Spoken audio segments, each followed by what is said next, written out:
بسیاری از افرادی که به جاهای خاص رسیدن ادب در مقابل پدر و مادر داشتن. بابا داشت حرف زور میزد باباش. ادب که دم دستته که خونه دم دستته اجرا کن. غرور میذاره به دست باباتو ببوسی، دست مادرتو ببوسی، میذاره؟ نمیذاره. شیطون میدونه اگه ببوسی تموم کار، همونجا یه چیز گنده و هدیه خوشگل بهت میدن. نمیذاره.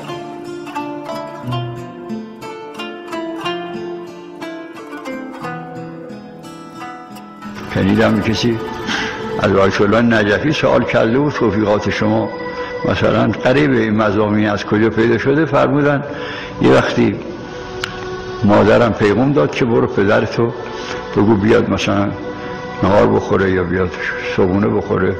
من وقتی رفتم پدرم خوابه، بیدارش نکردم، نشستم پایین پاش، این صورتم به کف پاش که قلقلکش اومد. پدرم دید یه چیزی کف پاش قلقلک میاد، بله پاش اینقدر به صورت من خورد تا یواش یواش بیدار شد.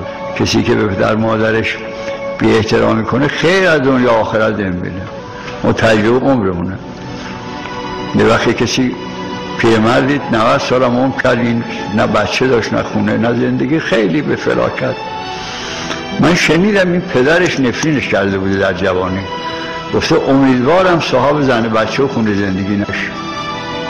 90 سال عمر کرد، اما این بدبخت در اثر نفرین پدر ازش ناراضی. ولی اینا که پدر ازشون راضیه به هر چی دست میزنن طلا میشه.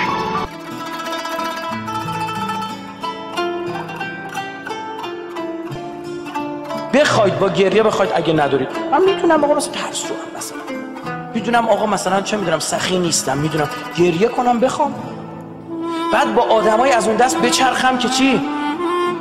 یاد بگیرم سرایت کنه در من، همنشین اثر همنشین. با آدمای سخی بچرخم، با آدمای با حیا، آدمایی که عفت کلام دارن بچرخم.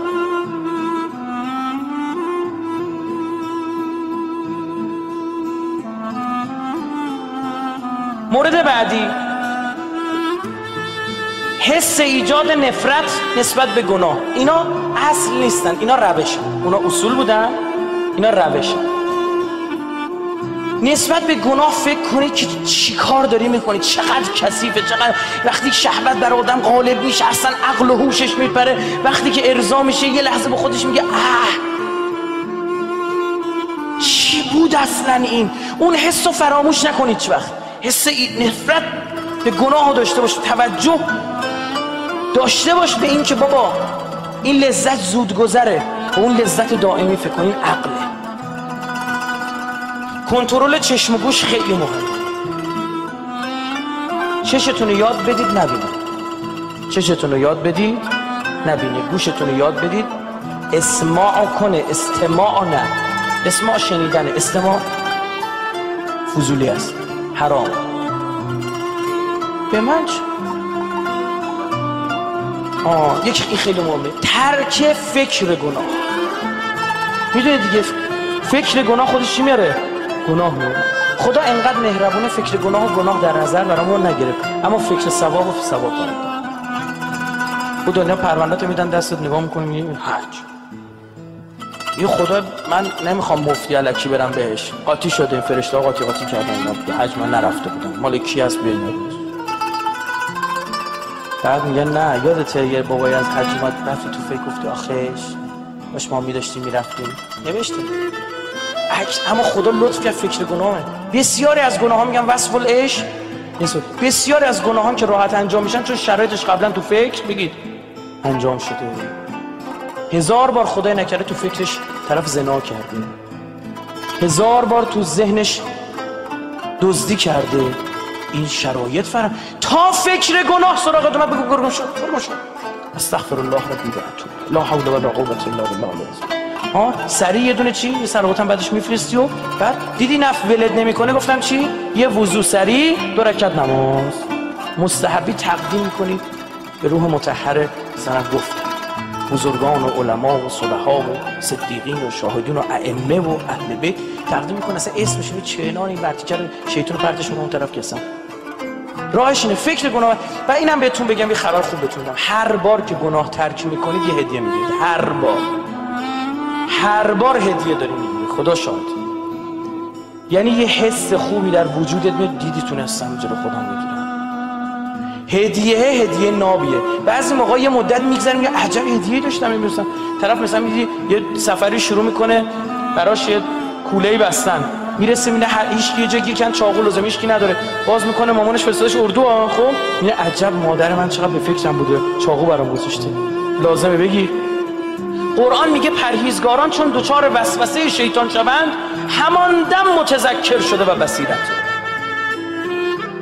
همان دم متذکر، میگه همان دم من خدا دارم به تو میگم به فکر گناه اومدی سریع متذکر شو. یعنی چی؟ یادآوری کن خدا و ذکر بگو استغفر الله بگو پاشه کن. میگه همان دم بصیرت یابد. خدا دروغ نیست. همان دم میگه بهت میدم. مدیریت زمان و برنامه ریزی داشتن یکی از دلایل اصلی گناه نکردن. آدم بیکار گناه میکنه. بیکاره اینترنت بچه 7 ساعت از این سایت مستهجن میاد میره تو اون سایت مستهجن. این کلیپو نگاه میکنه اون عکس سرخ شده چشاش قرمز شده ماش سیخ شده. بابایی هم میاد نگاه میکنه مقالت تموم نشد بابایی نه بازی روزه گرفتن ما رمضان فقط نمیگم دوشنبه ها پنجشنبه ها نه هر هفته یه روز روزه بگیریم خیلی اثر داره تو ترک گناه. اثرشو میگم چیه، به خاطر تو دهنی خوردن نفسه. اون موقع نفس بیشتر اذیت میشه از اون جهته. البته خود روزه اثر داره ها. یاد محبت خدا رو تقویت کنین یکی از روش‌های بسیار مهمه. به این فکر کنید خدا عاشقمه، بعد با خدا حرف بزنید بگو خدای فقط به عشق تو این گناه رو نکردم. ببین داره زنگ میزنه، ببین ریجکت. فقط به عشق تو، فقط به خاطر تو. ببین اون لحظه نور به دلت میبره یا نه. ببین یه حس کرامت نفس بهت دست میده یا نه. دست میده.